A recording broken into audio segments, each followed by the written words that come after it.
In the game of loans, you either win or you learn. Welcome to the game of loans, where fortunes are forged and empires are built.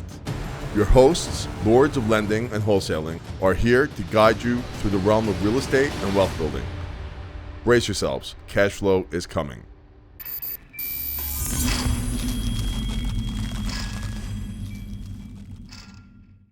Welcome to episode 10 of Game of Loans. We have a guest, Alex Huss.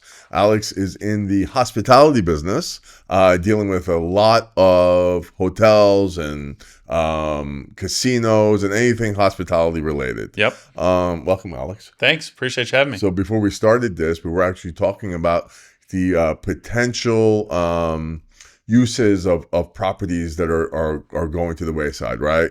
No one's fucking shopping at a mall anymore unless you're in Dubai or some fucking place like that. So those are going and they're getting killed. Ross was saying that some of those are getting converted into work, residential, as well as shopping space. Yeah, I mean, we were just talking in general on like what things need to happen in the commercial real estate market for the market to stabilize. And, you know, the first thing is just lower interest rates. As the Feds lower the rates, that generally directly correlates to the borrowing cost for commercial real estate, whether it's, you know, apartments, you know, office, hospitality, you know, or industrial real estate. They're generally tied to an index that, you know, directly correlates to the short-term federal funds rate. You know, the other thing is underutilized commercial real estate, or, you know, commercial real estate that's just no longer in demand. So we were talking about malls and office buildings. You know, a lot of these local municipalities need to allow the conversion of those commercial properties into residential properties. Also has to make sense, right? Yeah. So, you know, in the case of like large office buildings where there's no demand for office space, you know, some cities are allowing conversions to condominiums.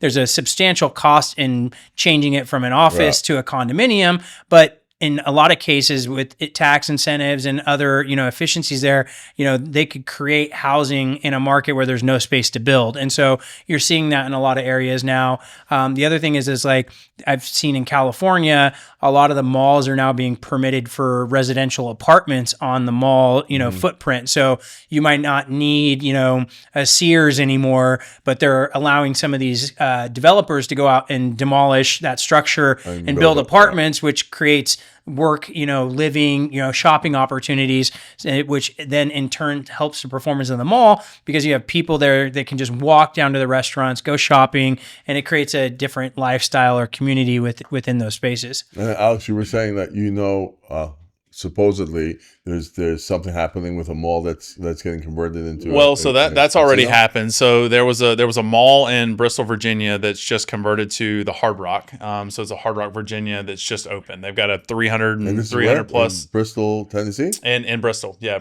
Bristol. It's right on the line. Bristol, Tennessee, Bristol, Virginia. From Tennessee? It's about from 5 hours. 5 hours. Drive. Yeah, so it's not too bad. And you're saying that the Native American nations bought that? Yeah, so they have the gaming permit. So it's inside of the city limits, but they're the ones that have the gaming permit. Yeah. So that's surprising because I thought that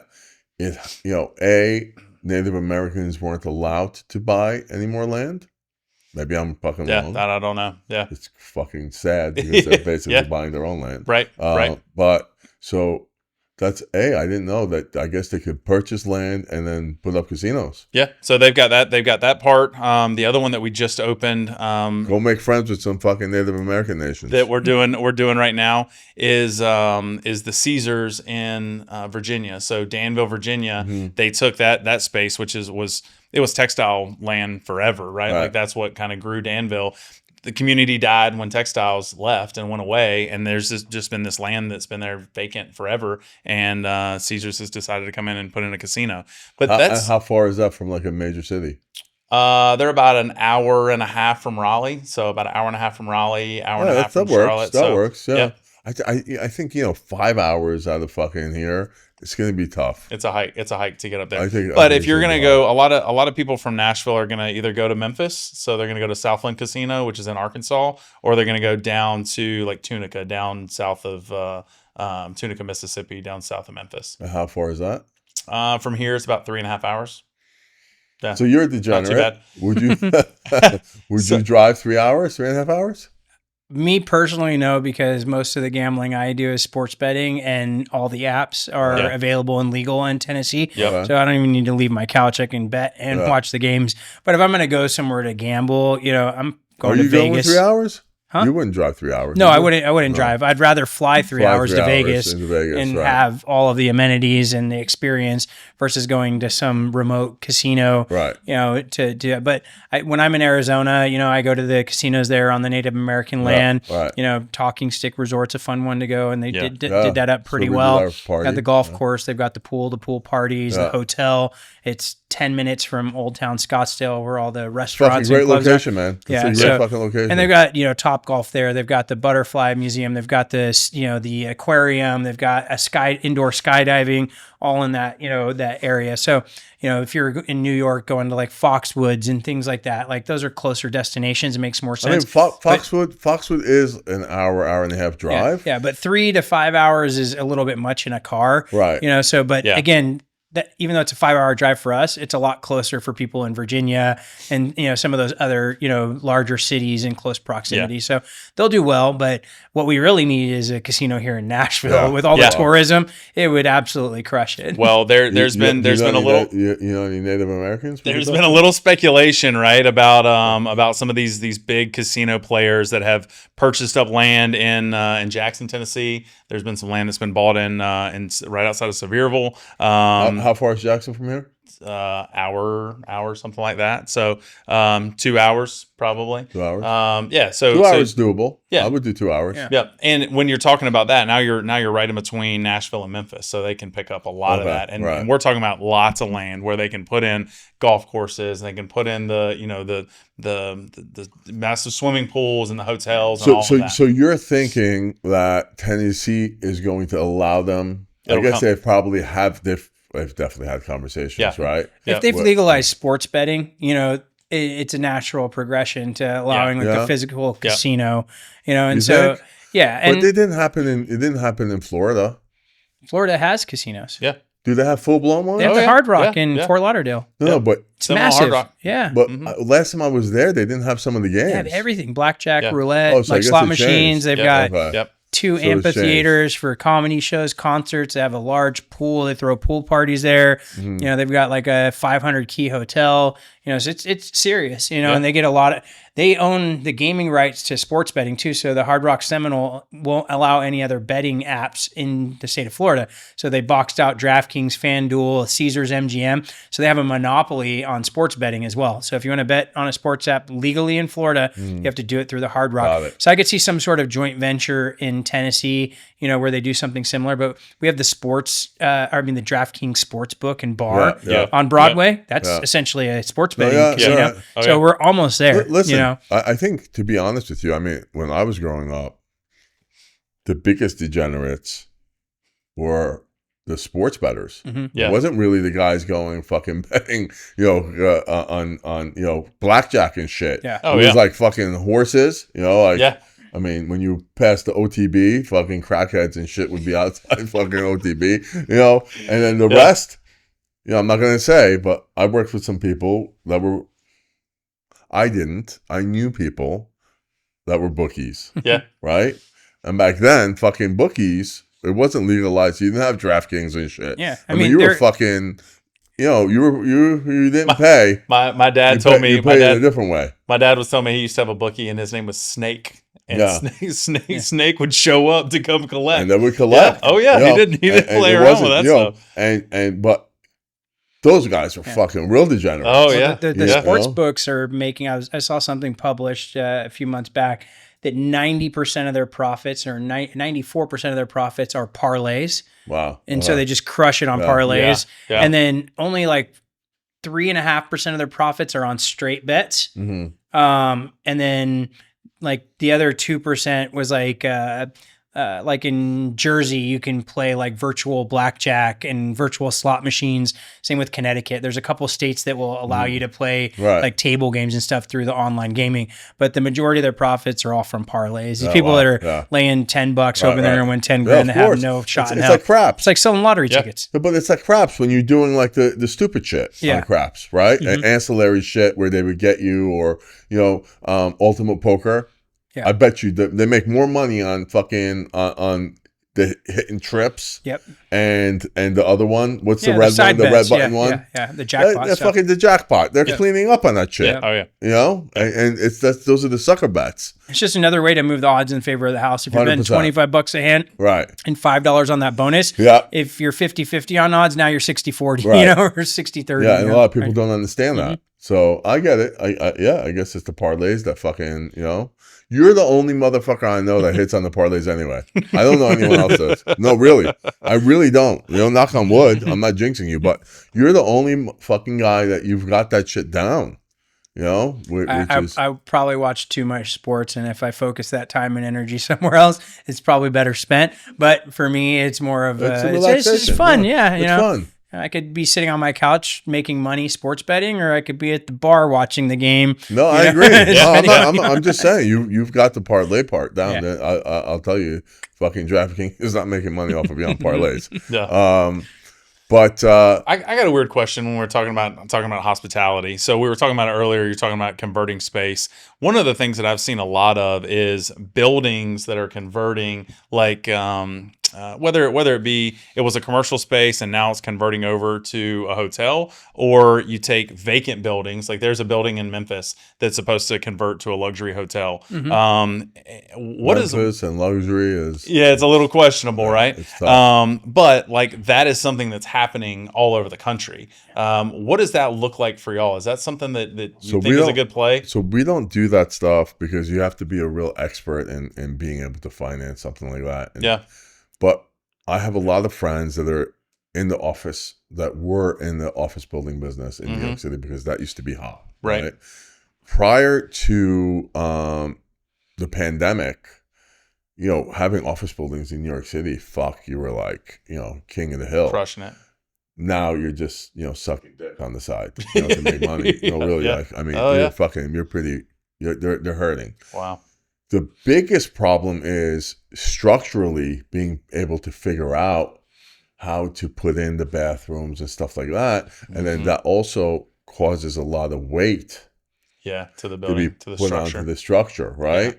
So those are the problems that they're having. Yeah. A lot of that gets accomplished through like the local government. So they'll have a mandate that like, hey, we have increased hospitality. We don't have enough hotels. We don't have any land to build it. So let's make a movement to offer some sort of rezoning to And meet tax the needs benefits. of the city. And that could be through tax benefits or just an accelerated rezoning process. Right. Yeah. Where we finance conversions is most commonly in a condo conversion. So where, let's just say like in Boston, for example, they have like a 6-unit or an 8-unit, you know, multifamily property.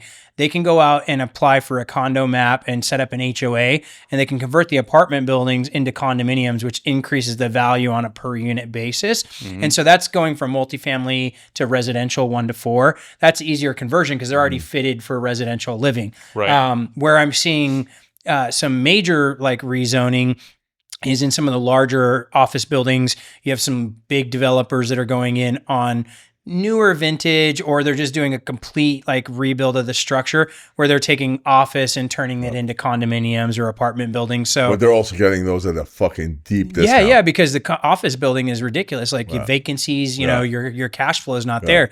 So a lot of these office building owners are willing to walk away from the property at 30, 40 cents on the dollar of what they paid for it 5 years ago, just to be able to get out from underneath it. And or the banks are willing to the do banks that. are offloading it because it's a workout situation. Right. So, you know, if it's built, you know, concrete, steel, you know, retrofitting it for multifamily or condos, like isn't going to take a lot of structural work, but it's going to take a lot of like interior build out. And you got to think about refitting it for certain amenities, you know, pools, you know, gyms, things like that, where there may not have adequate space for it. But the smaller the structures are, the much easier it is to accomplish. And a lot of places along the East Coast allow, you know, smaller multifamilies, call it, you know, 12 units and below, to convert to condominiums, to create single family inventory, you know, to solve for the housing shortage in those areas. I know a lot of people that are doing that right now in New York City. Yeah. Because what's happening is, you know, places like New York City,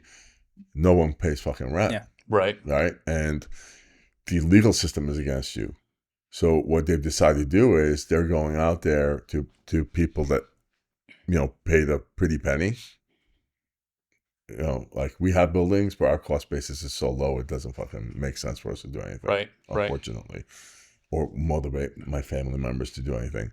But people that actually had to pay out of their ass for those buildings, what they're doing now is they're doing the conversions into condos. You see a lot of like mixed use where it's residential on the ground floor, or even underground they have commercial space, and now they're allowing like accelerated permits. So like in San Francisco they have ADUs, and so they're allowing like an unlimited amount of ADUs to be built on an existing multifamily. Los Angeles. And to create more housing. So people are changing like the retail and like commercial spaces downstairs to ADUs and selling them as like apartments, or they can't sell them as individual units, but they're using them for rental cash flow. And then they're building additional units off the back, so there's a lot of there's housing shortage. Yeah, a lot of these guys are buying 2 to 4 unit like duplex, triplex, quadplexes, and in some cases they can build up to 4 additional units on that same property, and the rents on them are the same in most cases as just an apartment, and so you could double the cash flow. And ADUs probably cost half of what a single family or your multifamily structure is going to cost you to build like for like units, and a lot of them are micro units, like 300 square feet studios, and they're getting 1,500 to 2,500 a month in rents. So some of these guys are buying a fourplex that's generating $8,000 a month because of rent control, and they can't get the tenants out, and they're adding 4 units to this property, and they're getting like 15 grand a month just on the new units. Just on the new stuff. So the property's cash flowing at like $27,000 a month, and so that's creating a lot of value, but also creating a lot of additional cash flow for these investors to capitalize on. A friend of mine was doing that in LA. Like this is pre-pandemic. What he was doing was getting 203K loans for people, and then putting the ADU with the 203K the 203K, and just fucking pre-building the fucking the structure, and just coming there and plopping it down and fucking killing it. It's making so much money because the cost of him, I think he was building it for like 50 G's or some shit like that, like completely pre-built, and then selling it for like 175 or 150. And then just giving them a fucking 203K loan, and then plopping it in and just making the money right there. Yeah. Wow. Every fucking so if he was in the neighborhood, and then his pitch was to people in the neighborhood was, hey, you can do the ADU, and what's going to happen is you could get at least some sort of cash flow to help with your cost of living, additional payment, and people were like, fuck, and on top of it, increase the value of the property. Yep. Washington State has, specifically in Seattle, Tacoma, they're actually allowing, they call it a DADU. It's just a detached additional dwelling unit. Yeah. They're allowing you to build, I believe, up to 1,600 square feet on the same parcel. What? Yeah. Wow. For a DADU. 1,600? Yep. And then they're allowing you to record a condo map on your land, and you can sell the detached unit as its own. Irregardless of how big the fucking the lot there's is? some FARs like floor area ratios and setback requirements, but they're building these 2, sometimes 3 like stories high on the lot, like a tall, skinny house, like in the backyard with like a little driveway up to it, and you can sell it as a condo, so you can get full conventional FHA financing on it, and you're selling it, but you just have like an easement for like a shared driveway or access. So he's buying houses, and then he's finding a lot large enough to build the DADU, sells the DADU, and the profits he's making on the DADU pays off the house on the main lot, and then he rents that out. That's crazy. Fucking brilliant. That's crazy. Fucking brilliant. Yeah, we've done two for him already. Oh, we have? Yeah. Look at me. I don't even fucking know that we're doing this to people. Yeah. Hey, I got a question. You were talking about that earlier with your buddy, and you were saying something about a 203K loan. I don't know what that is. What is that? 203K loan would be for like an individual like you. You own a house. Okay. Right? Yeah. And you want to make an addition, or you want to fix the house up or something like that, you don't have to come to us, right? So we are giving money for non-owner occupied loans to people that can't even qualify, to be able to get a regular mortgage. Right. Because they're self-employed. They don't have W-2s. They don't have fucking, they can't show business returns that show enough money. Right. But you are a W-2 employee, Yep. right? Yep. You're making sufficient amount of money. Yep. So you could go and you can borrow up to 97% of the after repair value, right? Wow. So that means, let's say your house today is worth $400,000. I'm just throwing it. Yeah. I don't know Yeah. how much it's worth. Now, if you were to increase the square footage of the house, if you were to make any improvements, it can't be like a fucking pool or anything like that. Right. I think the conventional 203K one that's equivalent will allow you to do aesthetics, but the government one, the FHA one, will not.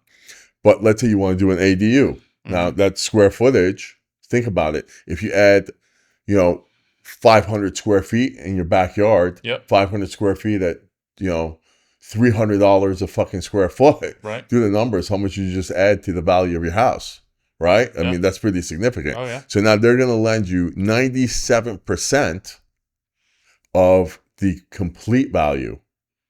Of my house and the ADU. Right. Wow. Right. And then you could take that money and then put that fucking ADU back there and just fucking kill it. It's unbelievable. I recommend, I don't know what the laws are here. Do you know what they are here? I don't know. No, I haven't looked into 203K. But to be honest, I fucking recommend everyone to put an ADU in the back of their home. Yeah.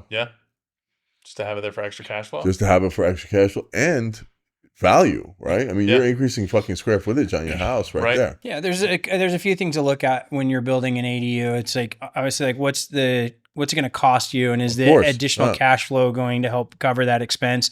Then it's how are ADUs appraised in your market, because it's not necessarily appraised at the same price per square footage. They're appraised based on other similar properties that have an ADU and the premium they're selling. So in some markets, you don't get anything for a guest house. Like in Arizona, it's very, very minimal. Like I have one property with a guest house at 600 square feet, fully renovated, that does $2,000 a month in rental income.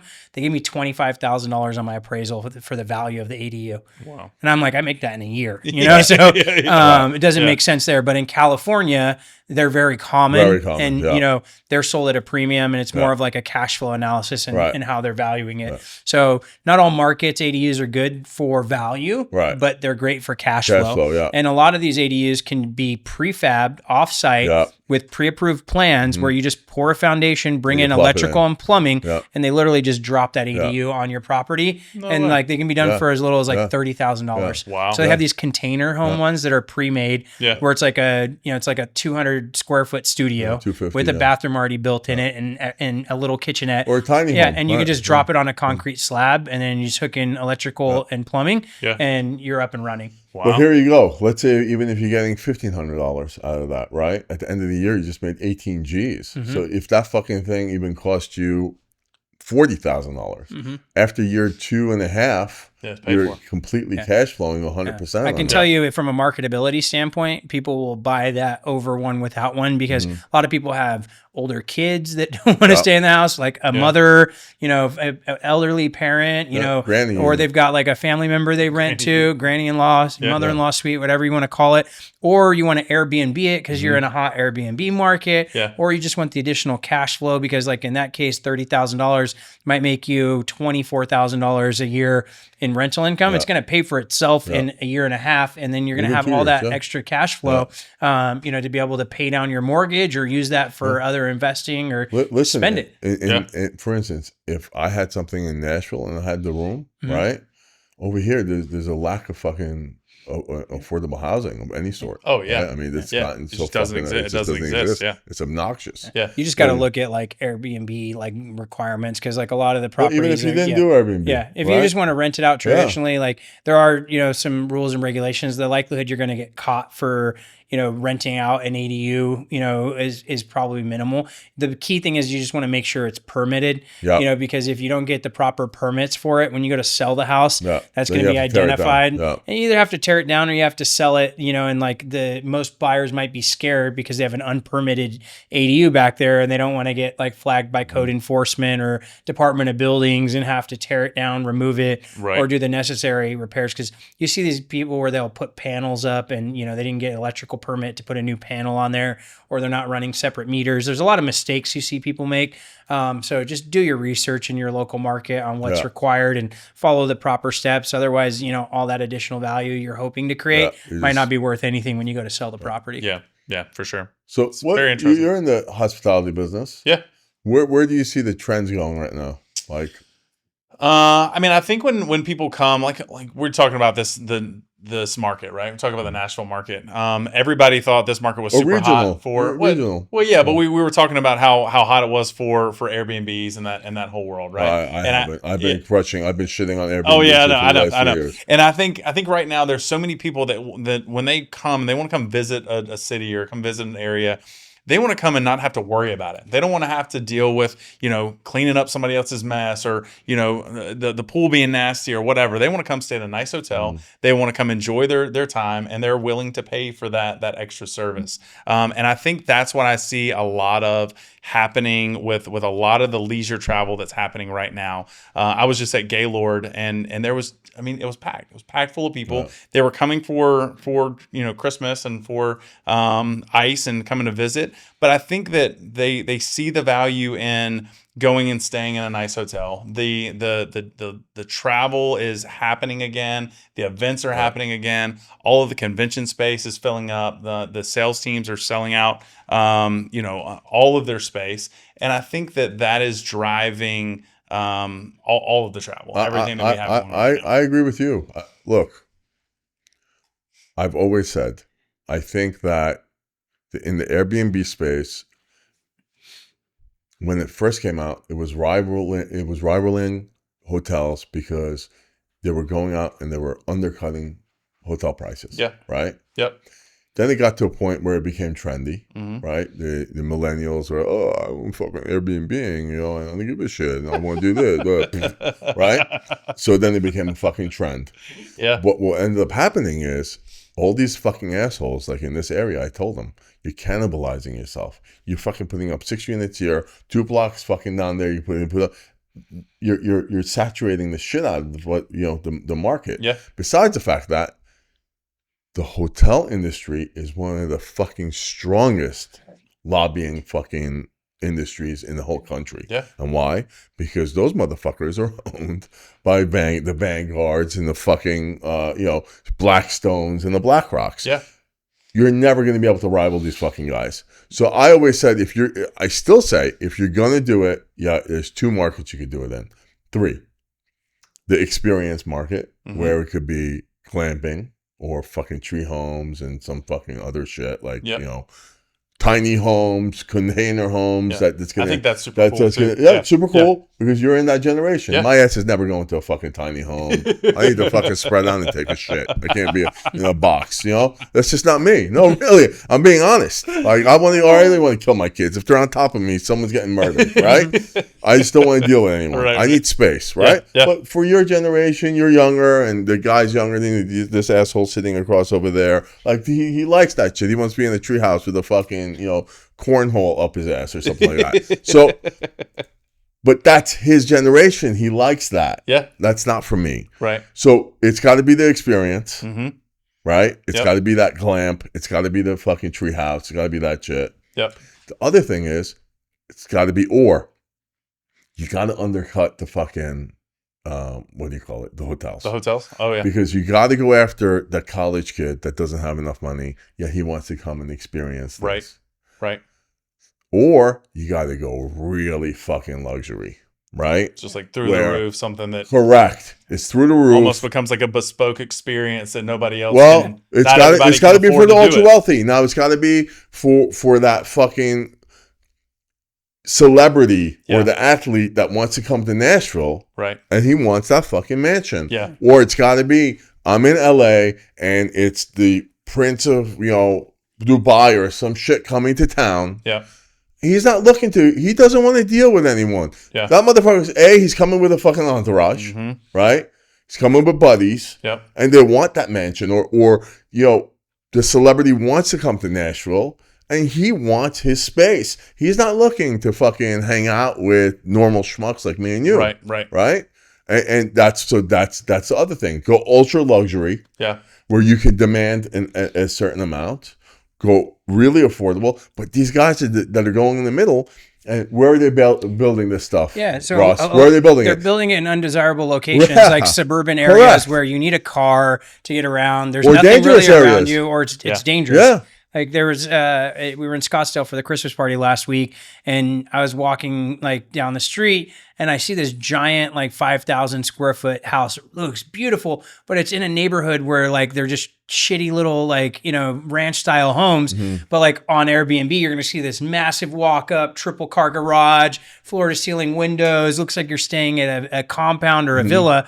But like you look next door, and they're like $200,000-$300,000 houses next Right. door, with just trash in the yard and stuff. Right. Yeah. So like they get deceived. The other piece, like when you're talking about affordability, I think to piggyback that is like you do have some areas where you're traveling like a larger group and getting like a 4-bedroom, house is more affordable than getting 4 individual, hotel rooms. Right. And that kind of feeds into like the luxury side, like villas and like beachfront property and really exclusive homes, is another one where you see people don't really care about writing a check because if you're in Palos Verdes and you need to go rent, a house there, you can get like a 5-bedroom house, might cost you, $3,000, $4,000, $5,000 a night for it. But if you want to go stay at the Trump golf course for 12 of your friends, you're probably going to pay $12,000 a night, for a hotel room. A little different world. And you're not going to be in the same area. You're not going to have the same level of privacy. So there's trade-offs there. So I agree. But building suburban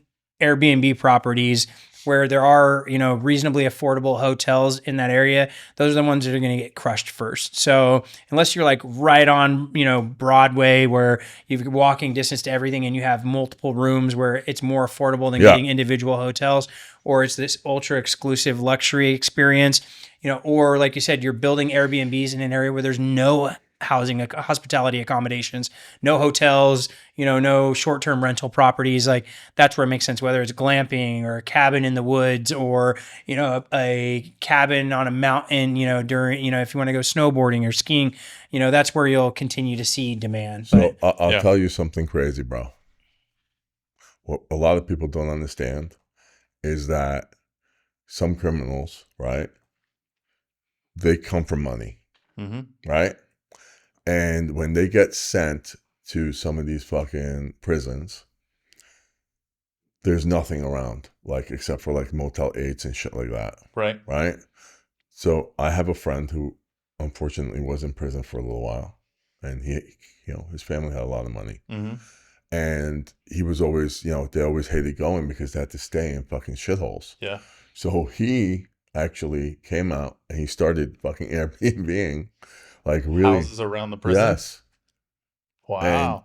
And, bro, he's making a lot of money. But that's a niche. Yeah, that's a niche. But that's a niche. Yeah. That's a fucking niche. Yeah, it is. It's a brilliant fucking niche. It's providing housing where there's no hospitality. No hospitality. Right. In bump fucking places where, it's federal fucking prisons. It's minimum security and things like that.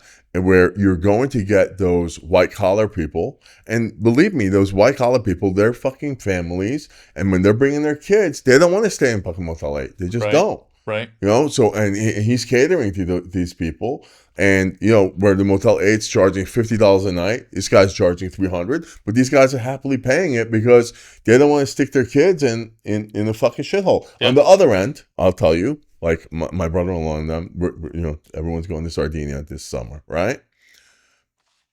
He's looking at paying $4,000 a fucking night for a compound. Yeah.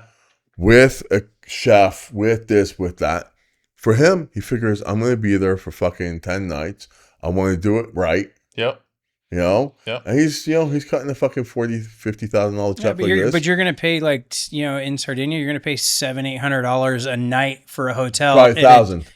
I was gonna say at a decent Yes. hotel, Yeah. not Was where he would want to stay, Right. And you have everybody separated, Yep. and you don't have a communal place to really meet, and the added cost of eating at the hotel, all the added taxes, fees, transportation costs. Like You're right. it makes sense. It's more economical and it's a better experience. And a better experience. So to your point, right, where he's fucking cutting that check for 50 G's happily, then going to the high end. Not that he can't afford it, but it's a different experience. His kids are with the nanny here, there, over here. It's a nice compound where. But that fucking think about that. I mean, how much you think that motherfucker spent on a house in Sardinia? I guarantee he didn't spend that much money. Yeah. And this fucking guy is going to cut him a fucking $40,000 check for 10 days. Right. Yeah. Right. You know? Yeah. But that's smart. Oh yeah. So if you're going to play in that game, that you got to figure Those out are the areas to do it in. what am I doing? Yeah. So, again, I don't want to keep talking, but I have a friend that,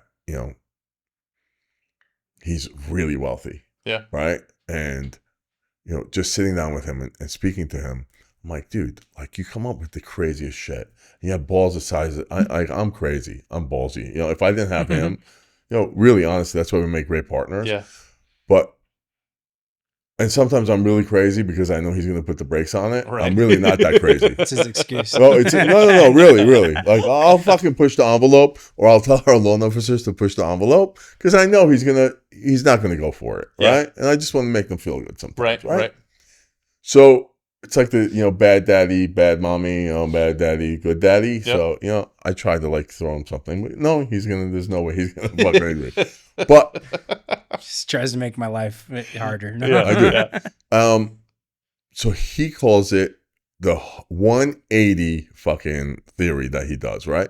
He's like, I completely shake it up sometimes where it's completely out of the fucking norm of what I usually do. And I'll fucking do the opposite just to shake it up. And that's how he just comes up with some crazy shit. And he fucking, like maybe he wants to play it safe and go buy that fucking $400,000, investment. That's an Airbnb that's safe. He'll be like, fuck that. It's too safe. I'm going to go do fucking, like he said, Eskimo hut somewhere. It fucking ends up hitting. Yeah. Yeah. And it works. And it works. Yeah. He doesn't do it 100% of the time, but he's like, look, 20% of my business, I just take complete fucking crazy fucking risk.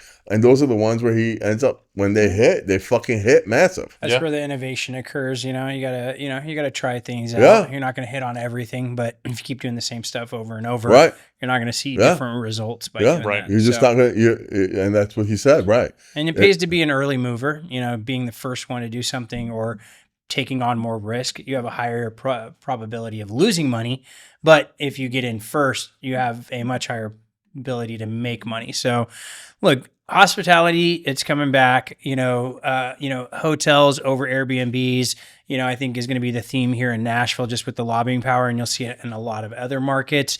Overall, Airbnb has its place in this market. I think that it's, a lot of people have found out over the last 2 years, and especially with the pandemic, that a lot of markets aren't Airbnb markets or make sense to be Airbnb, even though everybody and their mother thought they could make Airbnb, and it's just gotten oversaturated in non-travel, non-high hospitality areas. But there's opportunities out there, if you find your niche and you find the right markets. And so, looking ahead to 2025, I think it's going to be more, heavy vacation markets, more alternative, experience stuff, more luxury, like you talked about.